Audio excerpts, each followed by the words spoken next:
Right, dudes, are we ready to do the time ram version of the Macra Terror? We can't.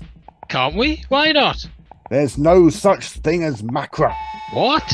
There's no such thing as Macra.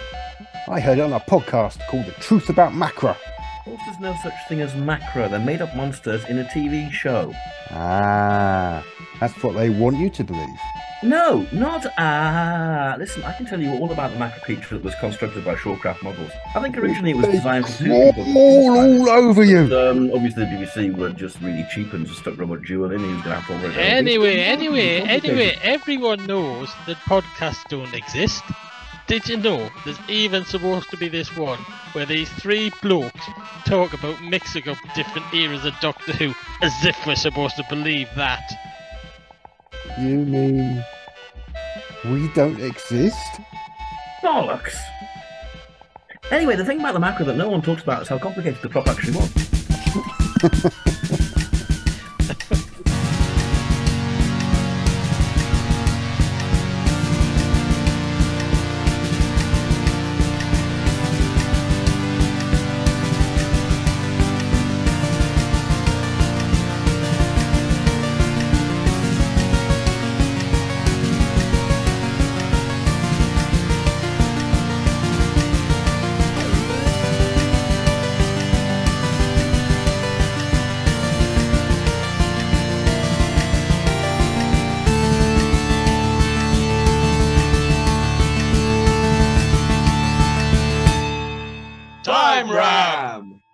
Hello, listener. Welcome to this week's Time Ram. Do we do them on a weekly basis? I can't remember. Fortnightly. Yeah, and this is a particularly fascinating one, I think, because we're doing Tom Baker's classic story, The Macra Terror. I love The Macra Terror. It's one of my most wanted missing stories. So let's take a journey into the crab snail things. With me taking that journey, I have Mr. Barry Williams. Good evening. And Mr. Paul Ferry. Crabs. Snails. Because no one ever talks about how it's kind of like a snail as well, isn't it? Yeah. It's back end like a snail. When I was watching it, I was listening out for bits where anybody refers to them as crabs, and I think Polly does it once, and I think that's it. Yeah, they mentioned claws. It's got claws, isn't it? Everyone goes crabs, but other things have got claws. I mean, if it was made in the Tom Baker era, it would be called Terror of the Crabs. That would just be the title. Yeah. No, drop your crab. Drop it. Possibly Terror of the Macra. Drop the crab. Step away from the crabs, both of you. Or I'll ping you. When you don't want it to happen. Ooh. So how are you, Bill? With crabs, yeah. With crabs. Okay, so Paul's got crabs. We know that much. Good, Baz, how are you? You can't go back on it now. I've not got crabs, fortunately. I'm quite tired. Excellent. Baz does not have crabs, but Paul does. So let's move on. How about Time Ram? Time Ram? You couldn't do it in that old crock. Woof. Time Ram. Londoners. Well, yeah, it opens with quite a sinister scene just over Medoc's terrified eyes. Yeah. We can hear his heartbeat. I assume it's his heartbeat. You know, he's just basically terrified. Isn't it just radiophonic general heartbeat? Well, why is it there then if it's not his heartbeat? What's it signifying? Why isn't the music ever there? They can't hear it. Doesn't make any sense. It's a heartbeat. It comes back later. Does it? Yeah. Okay. And then we cut to dancing girls. Yeah. With a sort of jolly band. Yeah,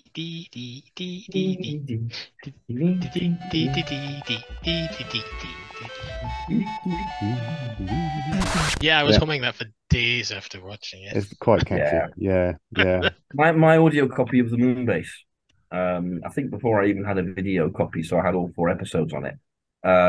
Had the first few bars, it had the heartbeat and the first few bars of that, and then just cut off. And I hadn't a clue what it was. I just, what is this? And then later thought, can that be a bit of the Macra Terror? Wow, I've got like 30 seconds of the audio of the Macra Terror. I am God. Yes, back when audios were difficult to get hold of. Yeah. Yeah. I remember being very excited. I got a copy of Fury from the Deep, which is just mostly hiss. Yeah. Really carefully, you might be able to hear Patrick Troughton's voice in the background. Yeah. But, really exciting to have that. Amazing to have that and listen to them all. You used to get that with audios and videos that you got from people where they just like stick something on the end, a little clip or something on the end to tease you, and you'd quite often think, "What's that?" Yeah. And it was always great years later, sort of, getting fuller collections of things and going, "Oh, that's that thing," and there's more of it. Yeah. So Barney's leading the band, and the pilot comes out and congratulates him on the good work that he's doing. But then they get interrupted as Medoc shoves past them, being pursued by the chief of police, who's called Ola. So quite a few cast members here in this scene here, particularly the pilot and Ola. I think quite significant figures. It seems like quite an expensive episode one, doesn't it? There's an awful lot of sets. There's an awful lot of characters. Isn't there a studio layout that was in the issue of Dwindle recently, which some of these sets are like half a wall. Yeah, well, that's true. Yeah, really crammed it in there. Oh hell yeah! I think they were in Studio D, weren't they? Back to the original one, which was tiny and stupid. Yeah. So yeah. Oh, we're possibly jumping ahead. We haven't decided when we're setting this. Yeah. Good point. Yeah, I suggest Tom Baker. Tom Baker, excellent. Yeah. The crabs have clearly got to you as well. Presumably from Paul. I want to think about that. So yeah. I've got two ideas for it. Well, look, 3 ideas. The first one was Harry and Sarah, but we keep doing that. We can't keep doing that. Then I thought season 15 with Leela, because Leela would be great in this, and K9. But there are 4 companions. Well, there are 3 companions. There are 4 TARDIS team, and it's a bit confusing. And then I thought, I know. We said it during season 18, and we make it Adric's first story. This is in E-Space. We replace Full Circle, because Adric can then play the Ben part. Because Ben, a bit mad and goes a bit on the side of the colony. Well, Adric already is. Potentially, he comes from that. So it's like breaking through. You send Lala down the mines to fight the Macra and do all the Jamie stuff. And Polly spends a lot of her time hanging around with the Doctor and talking about science stuff. K9. Yeah. I mean, if we did do it during the Harry and Sarah era, of course, we could set it immediately after the moon base, which is also now in the Harry and Sarah era. Yes. And keep that continuity. But I mean, I quite like the Edric thing. I'm not quite sure how K9. I'm not quite sure how K9 around the seasons, and I was looking for 3 companions.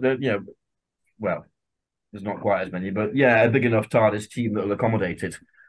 Thought season 18 and dismissed it, and then thought, no, hang on a minute, because that would give Adric a really interesting first story as well, and a kind of arc where he breaks his programming and goes off to join them at the end.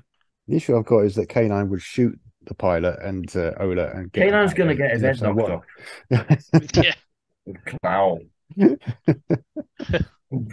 like in Full Circle. It's fine. Or his battery just runs down. Yeah. Or his battery runs out and he's returning to the city. This is season 18. They make an art of getting rid of K9 story after story after story. I mean, it is the story of Polly does so little that you could kind of cut that part and it doesn't really matter. Well, this is it. Polly really doesn't end up doing an awful lot. Because I was initially thinking, same as Baz, I was thinking Sarah and Harry, and I was thinking just basically combine Polly's and Jamie's parts into one. Yeah, which you could do. But if K9's getting his head knocked off, then you can still do that anyway. You can combine it with Lana. Yeah, that's true. I'll be happy with that. Cool. Yeah, we'll go for 18. We've only done one in 18 before, haven't we? Space Pirates we set in season 18, I think. Did we really? Did we? Yeah. Oh, mad lads we are. I don't know what it was replacing. Was it replacing Meglos? I think we did. We may have replaced Meglos, yeah. We replaced Meglos with the Space Pirates, but apart from that, season 18 is free. So, so season 18, Travel Stories, here we go. So, we replaced Full Circle. We have Adric. Yeah. Right. In fact, considering that Medoc vanishes halfway through, maybe Adric and maybe Medoc and Ben could be compiled here. Maybe it could be Adric running at the very beginning with a heartbeat. Hey, you know the dancers at the beginning? I don't know them, no. They were alive before I was born. Since we're in the 70s, can there be Pan's people putting in a guest appearance? Oh, we're in the 80s. I know it would have to be. Well, they could be Legs and Co. Then, can't they? Legs and Co. I'm down with that. I see no reason why not. If J&T could get Legs and Co, we'd go for it. Oh, Hot Gossip doing some inappropriately sexy dance. You might have something to say about that. Mind you, it's season 18. He hasn't started his excesses yet. He's behaving as JNT. Yes, Yeah. yes, he's trying to impress Barry Letts at the moment. Big so, Mead yeah. might just kind of come down with his talons from his kind of like Big Mead perch where he sits in production meetings and go, no. Yeah. let's have Oh. people in this. Oh, God. More maths. Oh, Maths crab. It actually sounds like it was a school's program that we would all watch. Maths crab. Hello, I'm the maths crab. Yeah, I'm picturing a maths kind of in that. wordy type character, but like a crab. with his number claws. Maths crab. That's the exciting thing. Nobody in the universe can do what we're doing. any thoughts on the pilot, Ola, or even Barney, Maydock? Mid-doc, I was thinking, Yeah, I'm sure you were. I Yeah, forgot his name.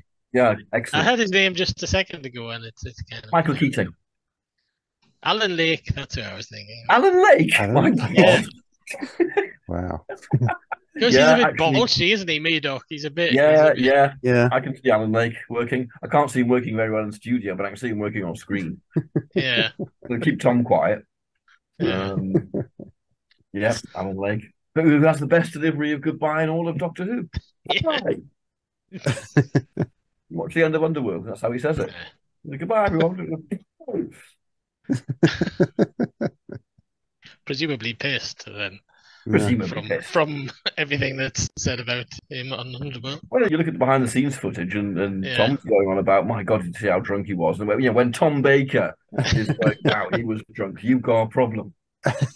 Yeah. He made He's of alcohol. putting them away. Yeah. Christ. So, Alan Lake, cool, nice. All right. I don't know about the pilot. Pilot. Pilot's played by Peter Jeffrey, isn't he? He's so good in Yeah. that role. He's kind of it's a Peter Jeffrey role, really, isn't it? We could have Peter Jeffrey, of course. You could have Peter Jeffrey. We could. I'll tell you who. We'll nick George Baker from Full Circle. How's that? Yeah. Oh yeah, George Baker. I Yeah. love the old Yeah. George Baker. Yeah. Kind of similar sort of statesman type characters. Yeah. But with a dangerous edge, which George Baker could Yeah. also do. Yeah. Yeah, both of them got the authority for it. Yeah. George Baker. George Baker. Excellent. Okay. And then of course Ola is the chief of police. He's just a sadist, basically. Peter Miles. Oh, he never appeared in 82, did he, for some inexplicable reason? Yeah. Did JNT not like him? Possibly. Mm. Brian Glover. No. Yeah, he's a bit too much of like a heavy, isn't he? Really, rather than Yeah. an authority figure. Yeah. Um, Colin Baker. No, I don't know. I mean, actually, Colin Baker has Max listened a million miles away from Ola. Reason, Yeah, he's not, is the overstuffed guard. Yeah. And since we're going to be getting Arc of Infinity in a completely different season, why not Colin Baker? Colin Baker. Yeah. Excellent. Yeah. All right. So yeah, then the TARDIS arrives. Playing it like Baben. Yeah, Yes. lovely, yeah. Really going over the top. Yeah. Really going for it, yeah. Leather-studded gloves and everything, the whole lot. The TARDIS arrives on location in the original version while Medoc's hiding from the guards. It's quite fun. You've got the location shot, the TARDIS turning up, and then it cuts to a completely dissimilar shot. Utterly never, ever going to match up. I mean, just seriously, in no way. Yeah. What were they smoking when they came Yeah, away? and it wouldn't have been difficult to just move the rock wall and put a sky background behind it, so it may be matched. But Yeah. no. Not doing that. Not matching the location. And it really sounds like studio as well, doesn't it? It does, doesn't it? Yeah. Which I thought was really noticeable because I watched the animation, and obviously the animation puts it outside, but it doesn't sound like they're outside. It really sounds like they're inside. Yeah. Yeah. I don't know. That's just a major production flaw. I don't know why they didn't take the 4-foot model on location and materialize that in a bit of the quarry that looked a bit like the set that they're doing. Yeah. But apparently they took the full size box out there to have no one coming out of it. All right, whatevs. Whatevs. Strange. I mean, I guess in the Tom Baker era, this would all be on location, so we wouldn't have this. This is going to look like, this is going to look like the opening of Genesis, isn't it? It'll be a quarry again. Yeah. Might have quite a bit on location, really. They might have a bit of Barry or something like that. Yeah. So Medoc's hiding from some guards. Ola's guards are chasing him. The TARDIS turns up, and then the TARDIS crew step out. And in the original version, Medoc immediately attacks Jamie. Just goes for him. Excellent. So Alan Lake took one look at Lala Ward and goes, "Go!" Or does K9 get his head smashed off immediately? Maybe just do that. Yeah. Emerges from the TARDIS, bang! Alan Lake's got you. I'm happy to sign Alan Lake's making by this point. I don't know. It's fairly standard K9 role for season 18. So yeah. Emerges from the TARDIS. Doctor says, "Take a look outside the TARDIS." K9 sticks his head out. Yeah. Whap. Yeah. Go on. Right. So that was that. Laser weapon problem dealt with. Good. Yeah. So Ola arrives basically and drags him off. Mm-hmm. He's kind of frothing away. This is going to be a big scene, isn't it? Tom Baker, Alan Lake, and Colin Baker. Mm. All going for it. This is going to be massive. It's quite epic, isn't it? Yeah. The director in the box just kind of going, no, turn the sound all the way down. Yeah, we'll dub it. It's fine. We'll just dub it in with other people. Hi, I'm Ola. So Ola sort of leads them to the pilot, who's kind of very grateful. They've grabbed this nutter, taken him off the streets, and there's all this sort of music playing in the background. So Romano's really kind of quite suspicious. But they go to the refreshment centre where Barney gives them a bit of a do. He does, yes. Yeah. Romano gets a haircut. Which I think you need to change, particularly. Romano will probably just be enjoying it, and the Doctor will be going, "What? I can see my feet in those shoes," and getting all messed up again. That's it, yeah. Does Romano get a little haircut? So she's just got a little buzz cut? She might do. Where the fuck is Adric? Yeah. Maybe Barney's Adric. Okay. Yeah. Well, I've got to get him in somehow. Yeah, it has to be somebody that eventually was shot down. Japan, isn't it? Yeah. Used that, he'd be in already, and we got rid of K9, and structurally nice, but no. I can't imagine Adric being given a position of responsibility. Can he be Barney's useless assistant? Could be Barney's nuisance assistant, but Barney's kind of a nuisance person anyway. Does he need double nuisancing with Matthew Water? Yeah, well, I mean, whatever. I don't know who else he can be. Yeah. I still advocate for making him Medoc, I mean, shame to lose Alan Lake, but that means he's in the story from word go. Yeah. Mm-hmm. Makes it more about it. And makes him motivate the action, which he does in Full Circle quite a bit. It's just hard to reconcile that with when he gets taken over and turned to the dark side. No. Because in episode 2, they put him on the big spinny wheel type thing, and they brain fuck him. Okay. And after that, his brain fuck actually fits fine. We just have to remove him from the mining sequences, but all he does is go down the mine and die. Yeah. Maybe make him a bit less mad. He's one of the youthful rebels. That's why he's running. He's kind of he's that would be we can make Alan Lake Ola, so we don't have to lose him. Keep Colin for something else. Keep Colin for the Doctor. Yeah. Radical thinking there, Paul. Okay, yeah. Producer level thinking. We'll keep this actor. We might come in handy. Okay. All right, let's reframe that then. So we got Adric's causing trouble and running away. Yep.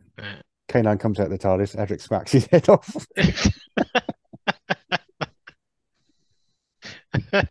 Well,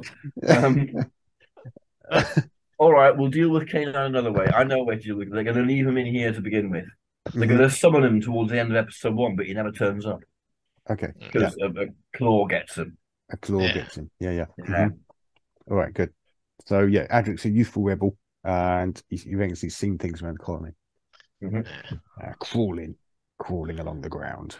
So, they take to the refreshment centre, and, they get tied up. This is the scene where we have Medoc talking about what he's seen. He's got an old friend. He's only in one scene. It's called Cresta.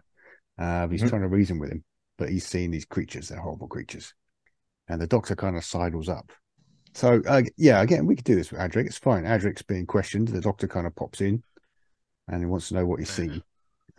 He's seen things crawling around at night. So the Doctor kind of frees him. He opens the door and then Adric just takes his opportunity. He's out there. So Ola's not tremendously happy with the Doctor. No. I can totally imagine Tom doing the bit. You know where Troughton argues that we found me dog. We're allowed to release him if we want, which is complete nonsense. Yeah, I can totally imagine Tom doing it. Well, I found him. Yeah, that's Harry. What? He wouldn't even be here if it wasn't for me. That sort of thing. Yeah. Yeah, it's a great little scene, isn't it? Like we said with the moon base, I mean, they're both anarchists, aren't they? They're kind of yeah. they're the ones that won't tolerate authority. They're kind of just and in terms of dialogue, that means I think you have to change little specifics, obviously, but the general gist is the same. The only difference is the Troughton sort of puts on the kind of front of being kind of nice and friendly and avuncular. Yeah. Whereas Tom is just like in your face. Troughton does meek, and Tom just doesn't do meek ever. No. No. Yeah. No one can ever accuse him of being meek. No. Well, Tom in this season is just kind of growling at everyone, really, isn't he? He's kind of staring off into space. He's realised the way the wind is blowing, I think. Yeah. Mm-hmm. Yeah. He just wants to go home. Yeah, you can imagine Tom in season 18 when they offered to kind of give him new clothes and things, going, "Yeah, God, yes, get me out of this shit." Because he didn't like that costume, did he? By all accounts. The purple one. Yeah. He did refer to it as the shit one once back, but then he's referred to everything as shit. Yeah, that was on. It is shit though. I mean, it's Christ, Yeah, that was when he did Dimensions in Time, wasn't it? Yeah, he gave him that costume, and he said, "Oh, it's the shitty one." Yeah. It's the beginning of JNT's thing of putting the Doctor in an outfit. Yeah. Which I never liked. Why is it so monochrome? It's all just one color. It's very. It is, isn't it? It's not. That's not what he looks like. That's not what the Fourth Doctor looks like. We know after 6 seasons, 7 seasons. Yeah. He looks terribly heavy, especially in the first couple, where he's wearing the waistcoat, then the jacket, and then the overcoat, and then that scarf. Hell of a lot to wear in studio. Yeah. And he starts losing bits after a while, doesn't he? Yeah. People always talk about him losing weight, and you're thinking it's because he's like sweating like a bloody pig underneath all that stuff. Yeah. Which apparently he was, according to Matthew Waterhouse. Sweating like a pig. Yeah. Right. Coming to rehearsals and standing there doing stuff and have these huge stains under his arms, apparently. Because he'd been out drinking all night. Box boy. Yeah. Yeah. We digress. Slightly, yes. Commercial time.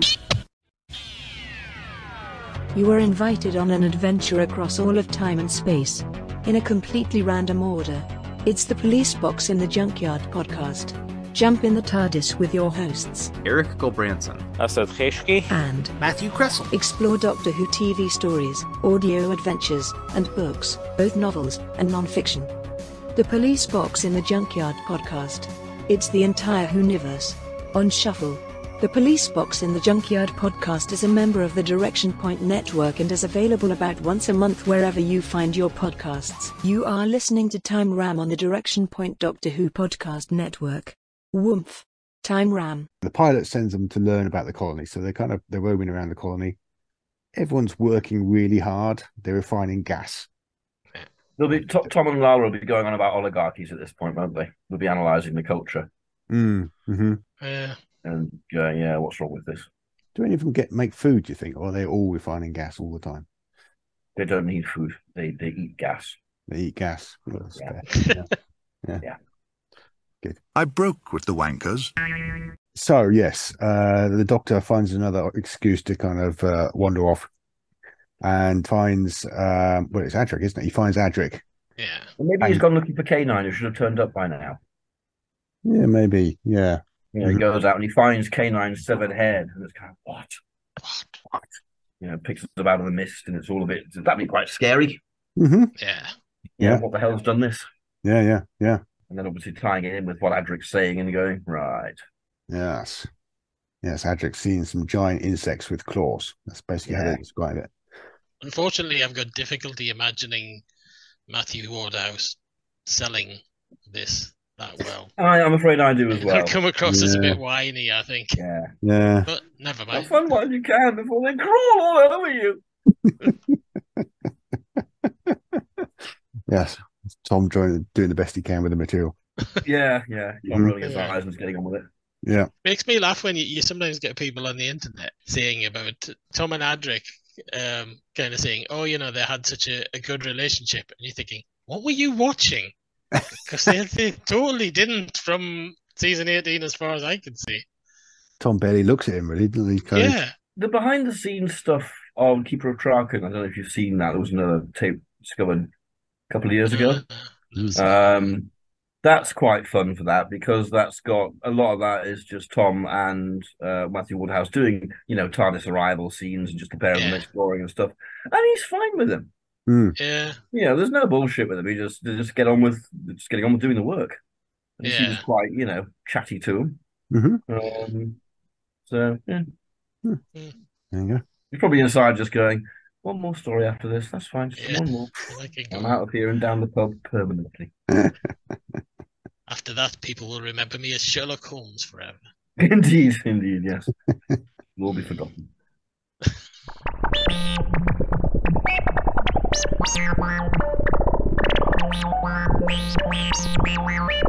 Oh, please be quiet. This is the bit where the Doctor goes back to the curfew. Everyone gets confined to quarters for the curfew. But then he slips out again. It's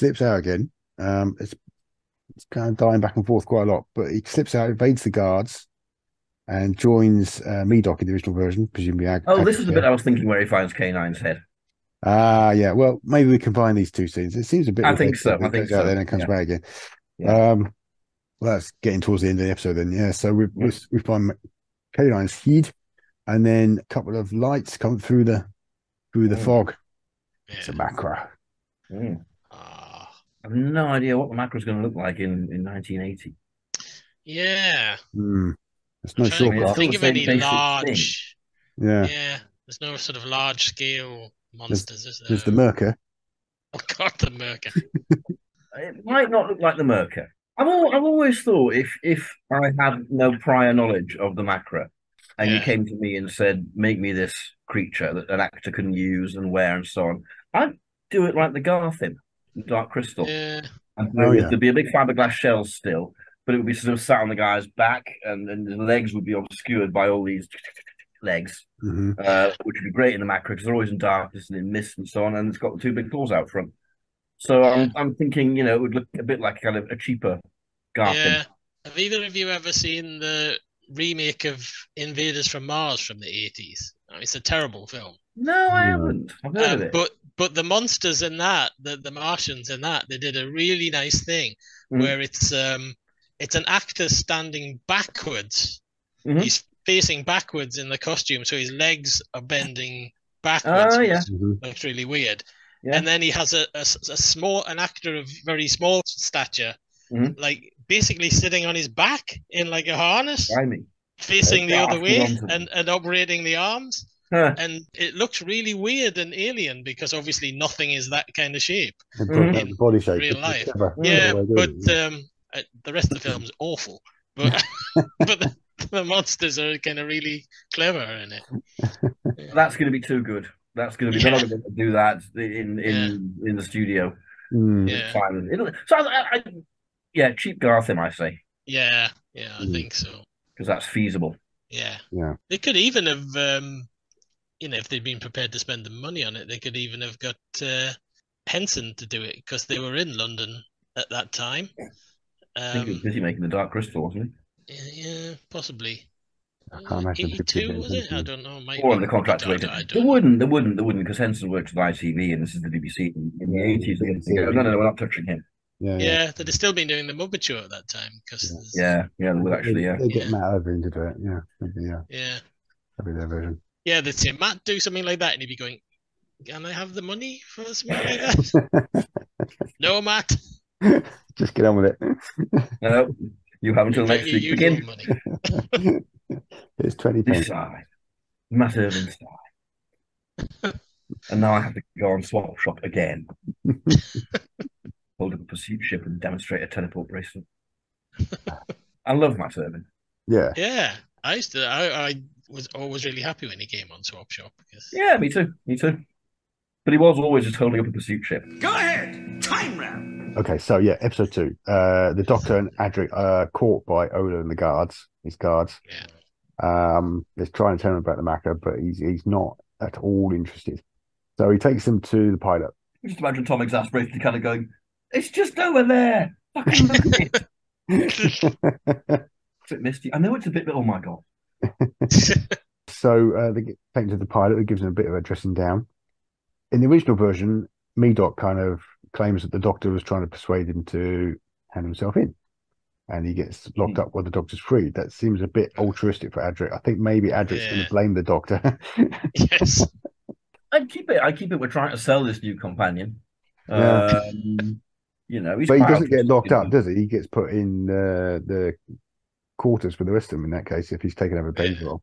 Well, he gets put in rotating disc brain hell. Yeah. Okay. Yeah. Medoc does this. Yeah. I think this is an amazing set. We've got like 2 telly snaps of it. He's on a massive standing up rotating platform with his head in the middle of it. So he's just kind of going around like that. What? It's incredible, yeah. Terrifying. That's quite good. The recon on the DVD is quite good. Yeah. It's actually revolving. They've actually Yeah. around. Yeah. Fun. But that's a hell of a bit of set. Yeah, quite impressive, really, for Yeah. the 60s. Yeah, I mean, just a health and safety nightmare, isn't it? Oh yeah. Yeah. We wouldn't do that now. No. I kind of wish I'd watched the record instead of the animation now. I really enjoyed the recon. I mean, it's such a good story. It's a good story. Even the recon. You know, yeah. It's a shame because it's kind of a halfway house. There are some stories that do lose more because of the visuals. I think this one loses a lot because of the visuals, but also it's got great dialogue. It's got a lot of it's driven by what's going on between the characters. Ian Stuart Black is a good writer.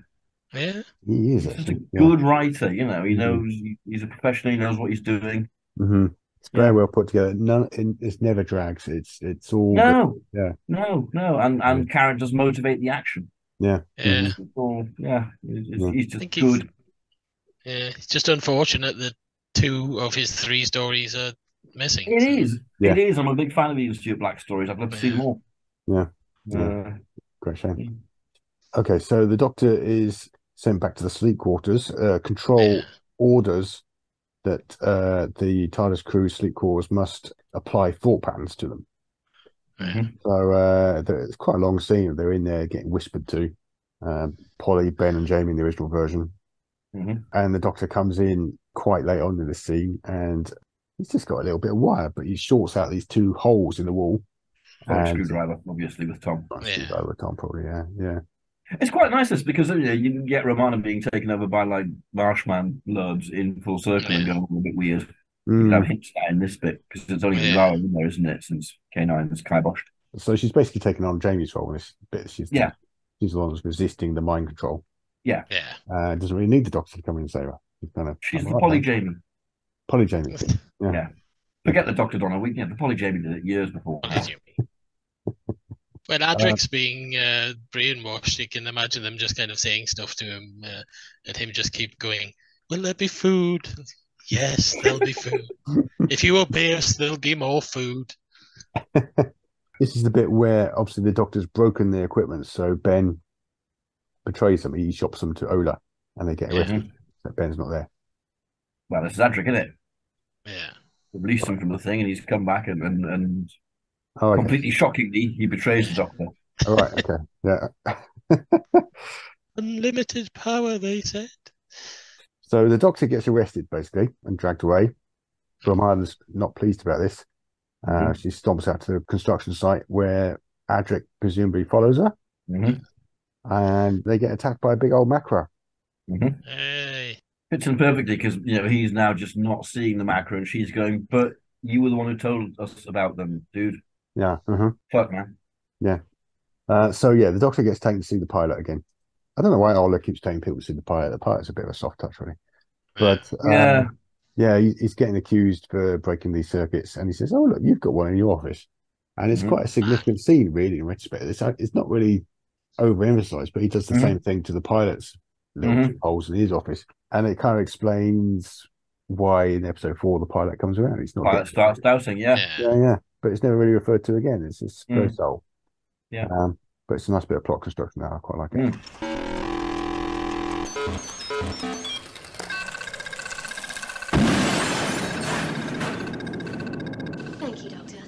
Adric and Romana are brought in. Adric denies seeing the Macra. So the Doctor and Romana demand to see Control. Control's been there giving orders throughout, but he's just a face. He's just a face on a screen. Yeah. And a Control voice says, yes, we can show you Control. And eventually they get to see Control. And he's just an old man. And he's kind of looking a bit confused. And then he gets... James Breen. I was thinking Dennis Carey. It's always Dennis Carey in this point, isn't it? Yeah, Well, James Dennis Breen Carey. continues the full circle connection, you see. Dennis Carey's name, I think, must have been at the beginning of Equity's Old Man Directory. So he just gets dragged off by a big old claw. End of the episode. End of episode. Yeah. They can even look like Full Circle. They've got a big screen at the back of their set in the Deciders Hall as well, haven't they? Yeah. Yeah. It would be a bigger set, yeah. That's quite disturbing, that whole thing of the you know, where the he's revealed to be this frail old man being just pushed around by, you know, I think this is a really good story. I really like the Macra. Yeah. I think it really is, you know, high up on my list of I want to see that. Yeah. Over quite a few others, though I'd lament the others. But yeah, it's good. I mean, if I was forced to choose between, say, the Mythmakers and the Macra Terror, I realise that yes, the Mythmakers is the more intellectual choice, but I'm still going with the Macra Terror. I'd love to see the Mythmakers because it's so mysterious. I'd love to see the Mythmakers as well. There's no telesnaps. There's kind of I know. We don't know about it. You know, I know. Even just So one little. episode would kind of yeah. Like Galaxy 4, that episode tells you so much. Yeah. Mm-hmm. Yeah, you get a real sense of it. I mean, I quite like. There's quite a few little clips, particularly in episode 3. Actually, there's quite a lot of little clips. It's quite handy for kind of selling it. Yeah. It does feel like you're watching it occasionally. Episode 3. So, the pilot, he kind of loses patience with them, and this is brilliant. I love this. He sends the Doctor and Romana off to join the Danger Gang. I want to be the Danger Gang. That's amazing. It's like an ITC serial, isn't it? Danger Gang. Danger Gang. Which Ian Stewart Black was also written for, no doubt. Yeah. The script editor on Danger Gang. Danger Gang. Be like the kind of it'd be the new Avengers to Danger Man. Danger Man, yeah. Where he's just the kind of senior figure now, when he's got two exciting young people. Should we cast McGowan as the guy in the control of the Danger Gang then? Oh, right. Fisher. Yeah. The Fisher, that's it, yeah. It's not really McGowan role, really, is it? No, especially not in 1980. Who's this then? Charles Hawtrey? Yeah, why not? Yeah. Apparently you are tired. Yeah. Yeah, whatever the fuck. Charles Hawtrey. Yeah, just cast who you like. I don't care. There's Helen the Macro operator this week. Helen's the Macra, obviously. Well, she might be the voice, the control voice, you know. Yeah, the voice. There's no such thing as Macra. Oh, that'd be I great. thought you meant the happy voice that's going, everything is lovely. Oh, no, if Helen mirrors the control voice, and that's great because everyone's going to see that as a satire of Margaret Thatcher. Yeah. 1980. Yeah. And so, that's excellent. Good. Mm-hmm. Let's have that. Like the Happiness Patrol done right. Yeah. Well, you can play a voice this week, Helen. Hey! But you're going to have to be inside the crab as well, all right?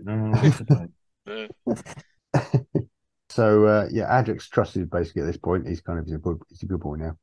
But the Doctor and Romana are sent to mine some gases and make up your own gags there, I think.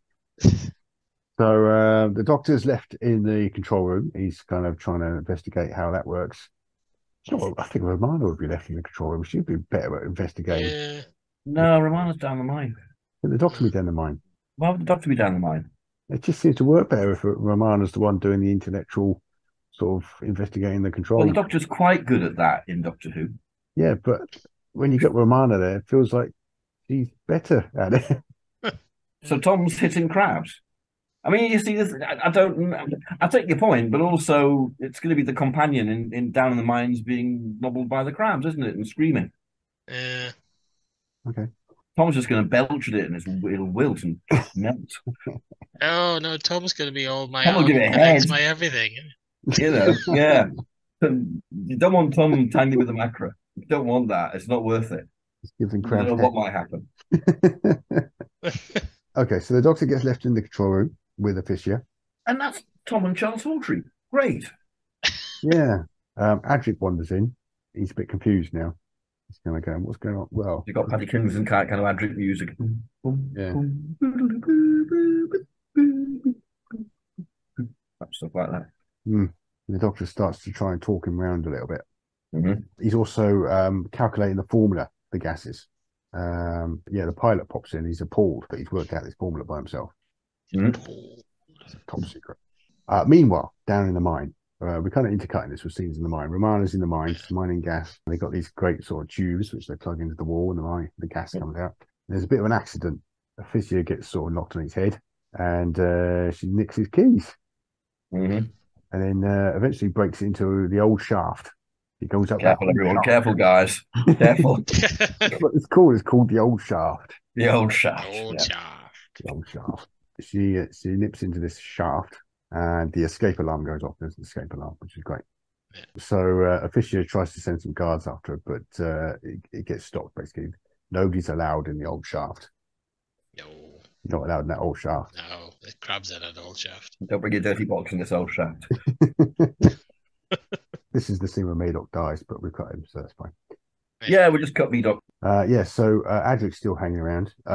He saw Romana take the keys, but he didn't report it. And now he's like, I've got to turn myself in. They go back to the pilot and kind of wants to fess up. Meanwhile, Control, they're not happy about having Romana in the old shaft. They want to pump gas in there. So she finds a Macra in there. It's not mobile. It's kind of, it can't move until the gas starts. Is that Macra just having a kip, or is it because it's got neat gas? I don't know. I don't understand. They just run on gas. Are they gas powered? I don't know. Yeah. Well, they breathe it. I suppose we're all gas powered, really. So if he doesn't have gas to breathe, he can't move. He's immobile. He's kind of locked in place. Or it could have just been having a nap. It's going to like, right, okay, no one's going to see me here. I'm just going to have like 10 minutes shut eye. Perhaps he's just feeling weak. Just feeling, Oh. Yeah. He's fagged out after a hard claw. Maybe inside the shell, they're like in like a little balloon, and they have to get enough gas to fill their little balloon up so they can start work. Oh, they got gas bladders. Gas bladders, yeah. Fill the gas bladders. Yeah. Bob Mortimer genuinely once said to me, I do like a gas bladder. Gas bladder. That happened. They were a great prog rock band, weren't they? Gas bladder. Yeah. Its gas bladder's all kind of wrinkly and deflated. Yeah, like a little testicle. So, Romana starts choking basically as the gas floods in, and this Macra slowly comes to life. Bladder's filling up. And she turns around, and there's another one who's trapped. Fuck. Yeah. The question for you, Rupert, did they only have one Macra? They had one Macra, and they had a model. Okay, so how did they do the scene? Were they using a mirror? There were rumours that they used mirrors in some sequences. Also, I think one of the episodes, possibly this sequence, actually had some quite heavy editing, as in, for once in the 60s, they did it shot by shot on videotape, shot Macra, all the stuff a bit down that end of the tunnel, then all the stuff a bit down the other end of the tunnel. Okay, yeah. And they had the claw as well. They had that separate claw. So, for example, you have your companion turning away from the full Macra of the outside, turns towards camera, claw goes way from behind camera. Job. Combination of techniques by the sound of it. It sounds quite complicated. Yeah. Who directed this one? John Davies. Oh, okay. The only one he did. Right. Seems like it was quite effective, doesn't it? It's kind of, I'd love to see it. I think it would be visually tremendous. Yeah. All right, as good as it's going to be for what it is.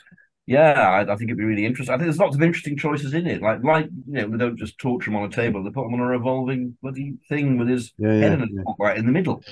That's unusual.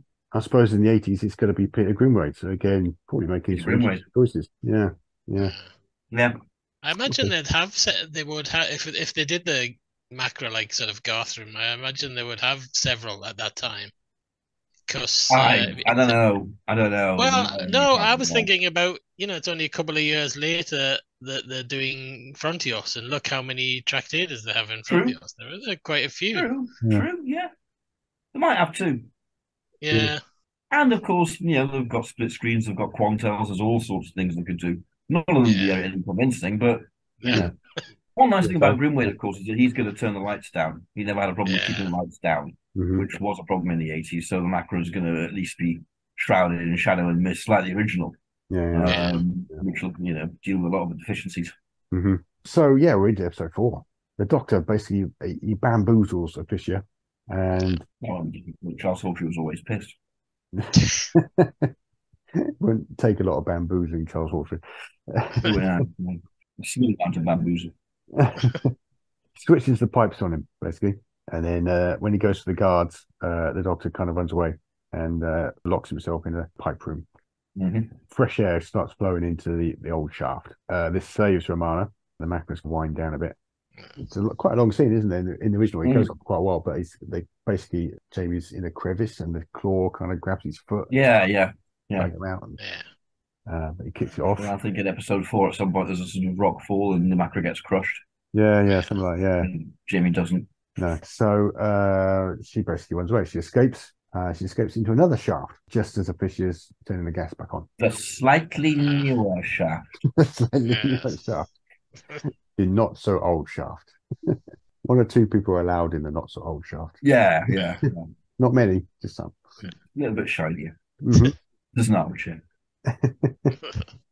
We get to see Barney again. Barney's there. He's training some singers. Oh yeah. He's got them singing, "We must obey." Rah! Another one that goes around in your head, isn't it? So, yeah. So this is the scene where Jamie pops up in the middle of that lot and does his hide and fling. Yes. Yeah, Romana would just be completely disdainful. Romana would walk in and just go, "No, I'm not fucking doing that," and just get caught. Well, he does just get caught, so that's not appropriate. Yeah. Either that or she does a full-on Kate Bush Wuthering Heights routine. Oh, she's a Gallifreyan twirl. That'd be amazing. Be quite nice to see, actually. Maybe she should do that. Yeah. If she's wearing that flouncy dress that she has in Creature from the Pit. Creature from the Pit, yeah. She's got quite a flouncy one in Full Circle, actually. Oh, well, that's all right then. Yeah. So she gets caught by Ola, basically. Adric's there, basically sort of pretty drag him in to go, "Is this the one?" He's like, "Yes. No, I don't know. I'm not sure at this point." Meanwhile, the Doctor is following the pipes. He's following the pipes. So this is where he gets into the back of control. Get in the back of the van! So it's got this convenient little window just in case anyone wants to fly in the Macras. Oh look, there's Macras in control. I wonder what that window's for. The Macras can look out and go, corridor's fine, good. Right. All right. Yeah. That's he just gets depressed. He's like, "I need a window." You've seen some pipes. I don't care. Window the Macra have got. Put a window in. My time at the window. Excuse me. Please look at some pipes a bit. Right. Maybe it's where they go and have a fag break. I don't know. Yeah. This is the Doctor. President Light, the High Council of Time Lords. Keeper of the legacy of Rassilon. Defender of the laws of time. Protector of Gallifrey. Macca's got a little window just to keep it motivated, really. Yeah. But it's bad news for them because it means the Doctor can see them. Oh. So he goes to get the pilot. The pilot's being challenged by Ola. Ola's starting to position himself for taking over, I think, at this point. Yeah. But the pilot he seems to be a bit less convinced about things now. Adric's less convinced about things. Adric's definitely a bit more being himself. So Control's telling him to go back to work. But the pilot says, "No, I want to listen to what the Doctor's got to say. This is interesting." So, surprisingly easily, he's persuaded to go off with the Doctor and kind of gets shown the Macra. Well, like you say, there was that bit in episode 2 where he burns out. I wonder how many acting nuances and clues we got from Peter Jeffrey. At the end of the scene, just kind of looking off and frowning, going, "What am I doing?" That sort of thing that we just haven't got. He might be doing quite a bit. Yeah. I suspect an actor as good as him would have signalled that change. Yeah. It is quite subtle at the moment, but maybe it's because we don't have the visuals. Yeah. I guess. Yeah.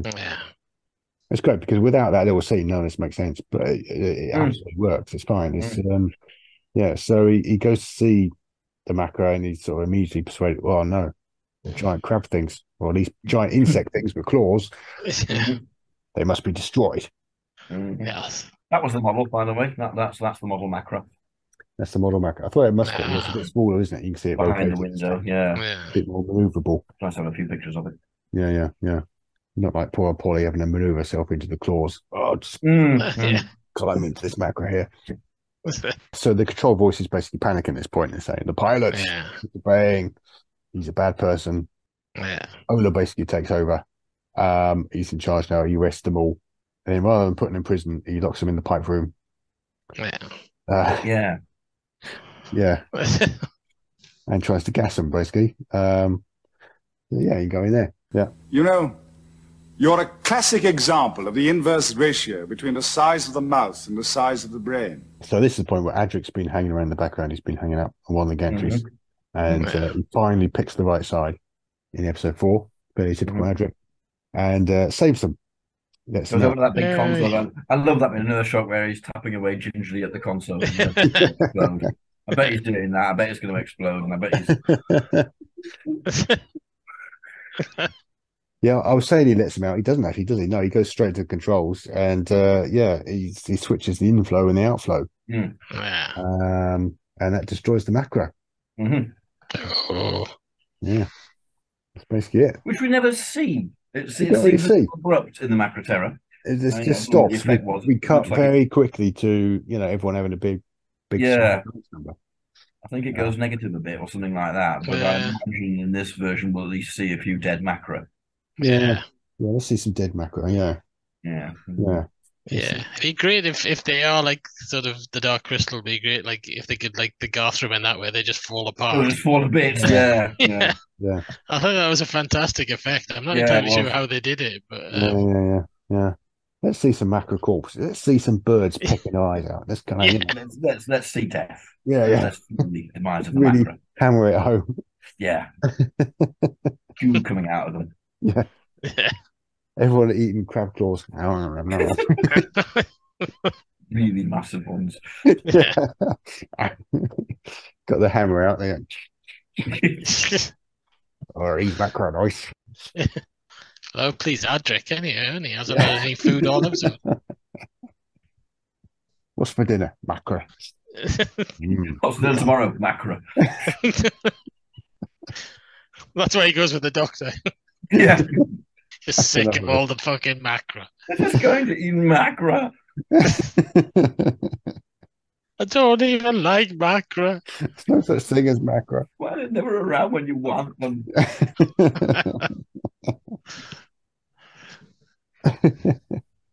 So this is when the colonists offer to make, they offer to make Romana their leader, and she's like, "No, I'm not having it." So they dance out of there. They have a little boogie out the door. Yeah, that's it. See Tom dancing. Oh, maybe I can't see Tom dancing. I can't really see Lana Ward dancing either, to be honest. No. Or Matthew Waterhouse for that matter. No. Oh yeah, presumably we now get a little kind of extra end scene where Adric comes aboard. Yeah. Yeah. We need to kind of, well, presumably they leave and he follows them, being Adric. He follows them. Yeah. He follows them. Maybe he found K9's body. Yes, brings it up and says, K9. right, you need this, and you're not getting it unless I can come on board too. And they go, oh, all right. Because they want K9 back. Because they want K9 back, yeah. Yeah, right. So they can repair him again. We must make sure that the opening story of season 18 is really good for K9. Yeah. Whatever the story ends up being. Are there any good K9 stories in season 18? No. Meglos is about the best. Yeah. But even then he spends half his time run down. Yeah. Yeah, JNT really didn't like K9. Really and then made K9 and Company just to underline that fact. Just in case you like K9, watch this. Yeah. Isn't Lanya? No. Still like K9, do you? Do you? K9.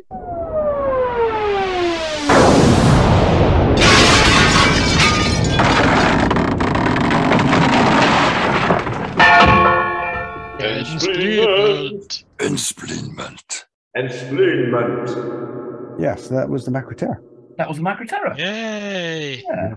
Well, I was our version on a par with the original because they're both coming from the same very good script. Yeah. And they're both at eras of the show where the production values are going to be good. I suppose it depends on whether you prefer Tom or Pat. Yeah. And I love them both. So they're both brilliant. Yeah. Yeah. Yeah. We haven't really changed that much, I don't think. Yeah, so, that's what I was thinking. We haven't, and we Yeah. haven't really taken the piss that much. No. It's probably quite a boring episode. Sorry, guys. We'll try to be less boring next week. Just chat on about Doctor Who. Boring. Oh, are we doing the numbers? Yeah, we're doing the numbers. Yeah. Oh, right. 12. 12. Aha. In story, 74. 74. That'll. 74. No, we can't do that one. We've done 74. No, but it's Planet of Spiders, isn't it? Is it? Is it? Oh, Yeah, Planet of Spiders. already regenerated. He's already regenerated. All right. So, Shit. Right, okay. 156. 5-6. 156. A TV movie. Isn't it? 156. No, but it is a TV movie.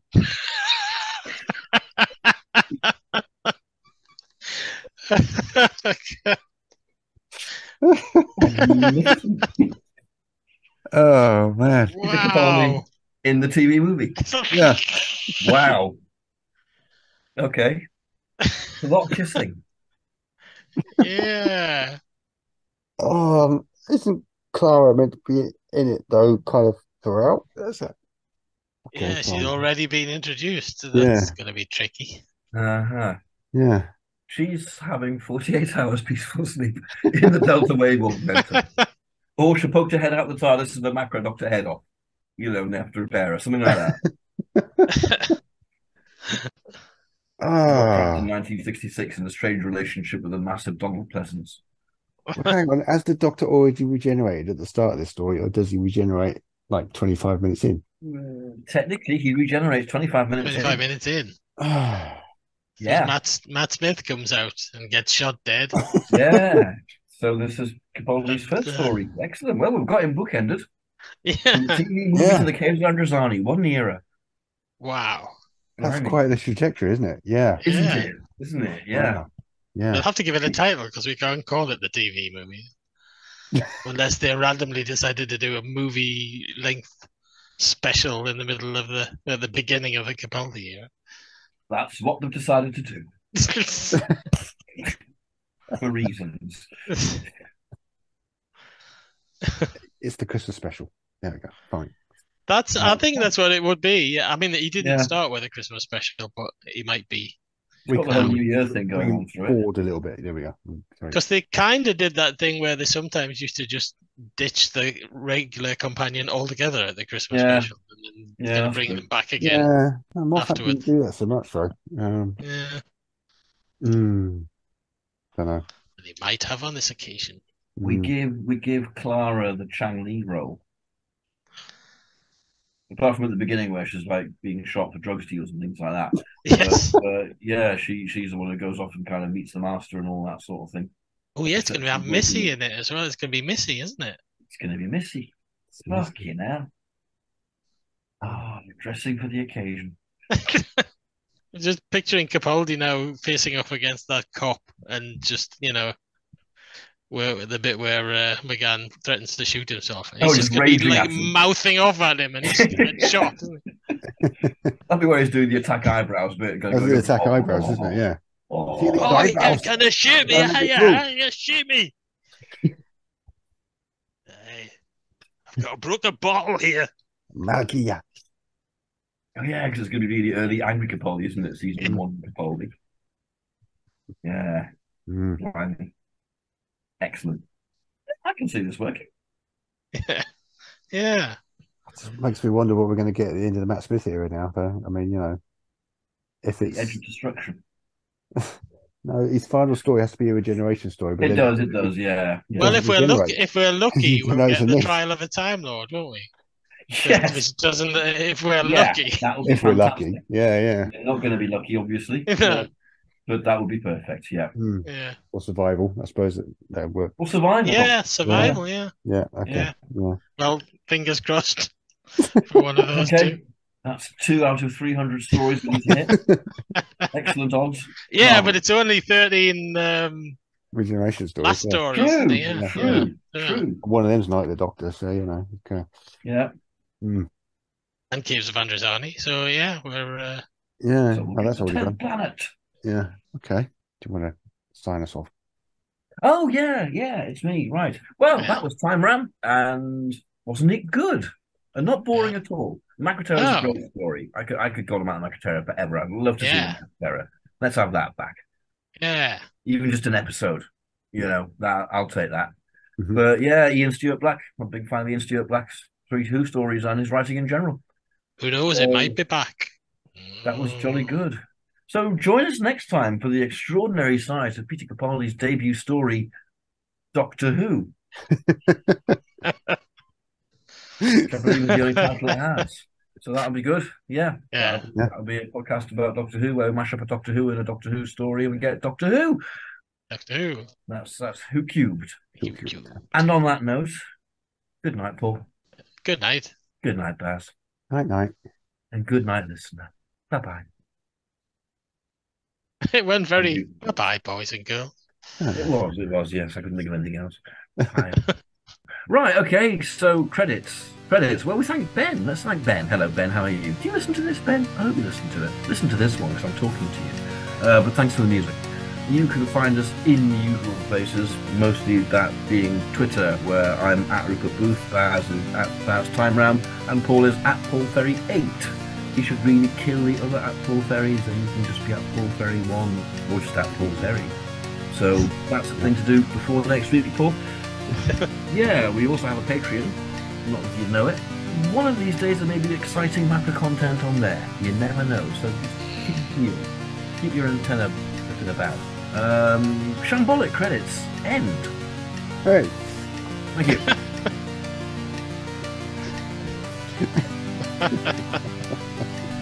And we've got a website. Now Shambolic credits end. Returning to the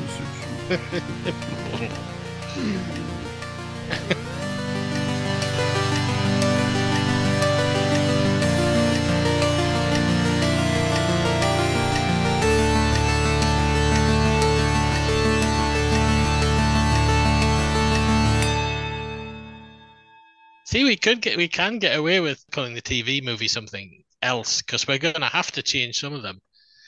Because, for example, when we get Rose, we're going to have to call it whatever fucking companion's in it. Yeah, that's definitely Rose. It's Yeah. going to have to be called, Liz Shaw or whatever. Yeah. Liz. That'd be great. I hope it's called Liz. I'm certainly working on Liz, right? Or just Yaz, Graham and Ryan, Just fam. From Anna de Veranda Lunda.